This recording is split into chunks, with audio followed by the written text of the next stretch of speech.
What's up, everybody? Recording this quick little video blog.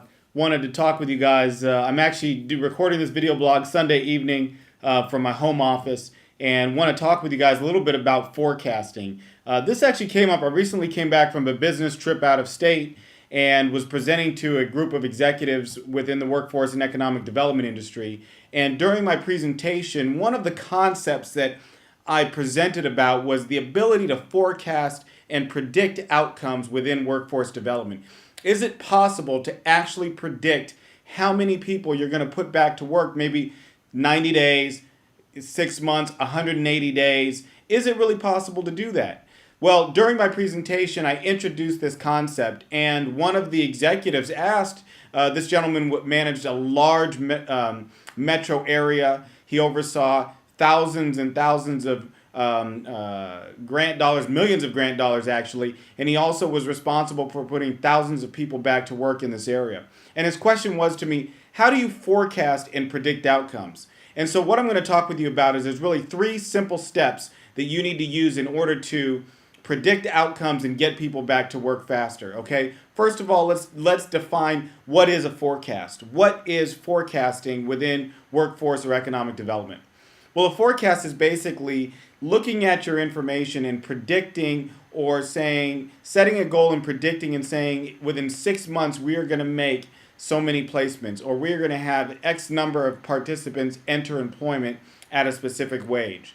But in order to do a forecast, in order to build a successful forecast and be able to predict outcomes, the first thing you need to do is, number one, you have to track your activity.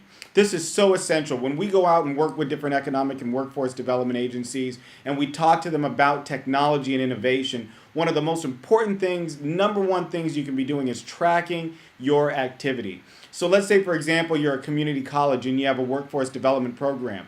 Well, how many cold calls and how many job development calls are your business services reps making? How many participants are you screening and enrolling into your program? How many of those people are successfully completing the classes? Do you have this information in real time? It's essential that if you want to forecast and predict outcomes, you need to be able to track and measure your activity, and you need to be doing that in real time.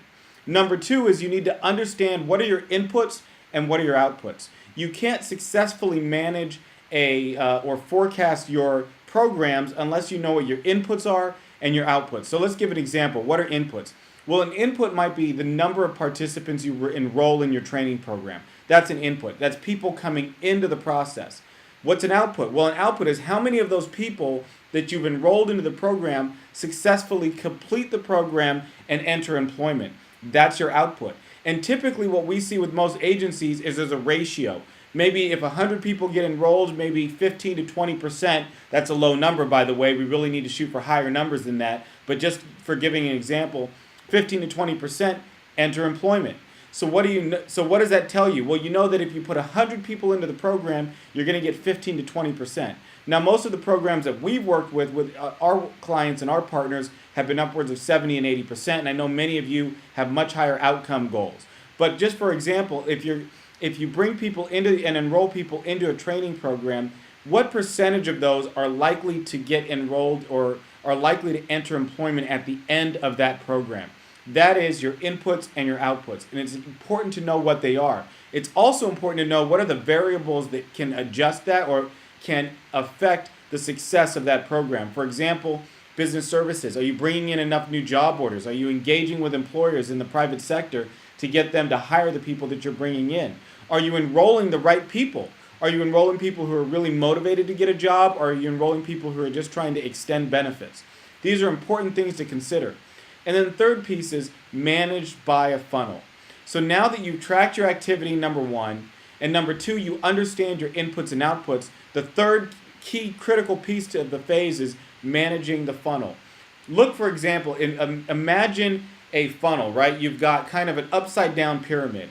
And at the top of the funnel goes your inputs. You enroll people into a program. At the bottom of the funnel is going to be the people that enter employment or meet that measurable outcome that you're trying to achieve for that program. So if you imagine your funnel, the funnel is going to have varying stages. Maybe it's the first stage is I need to recruit people, recruit 100 people for the program. Then the next stage is out of those 100, maybe 50 people get enrolled. And then out of those 50 people, maybe 25 complete training. And out of those 25 people that complete training, maybe 12 and a half or 50% actually get enter employment. That is your funnel.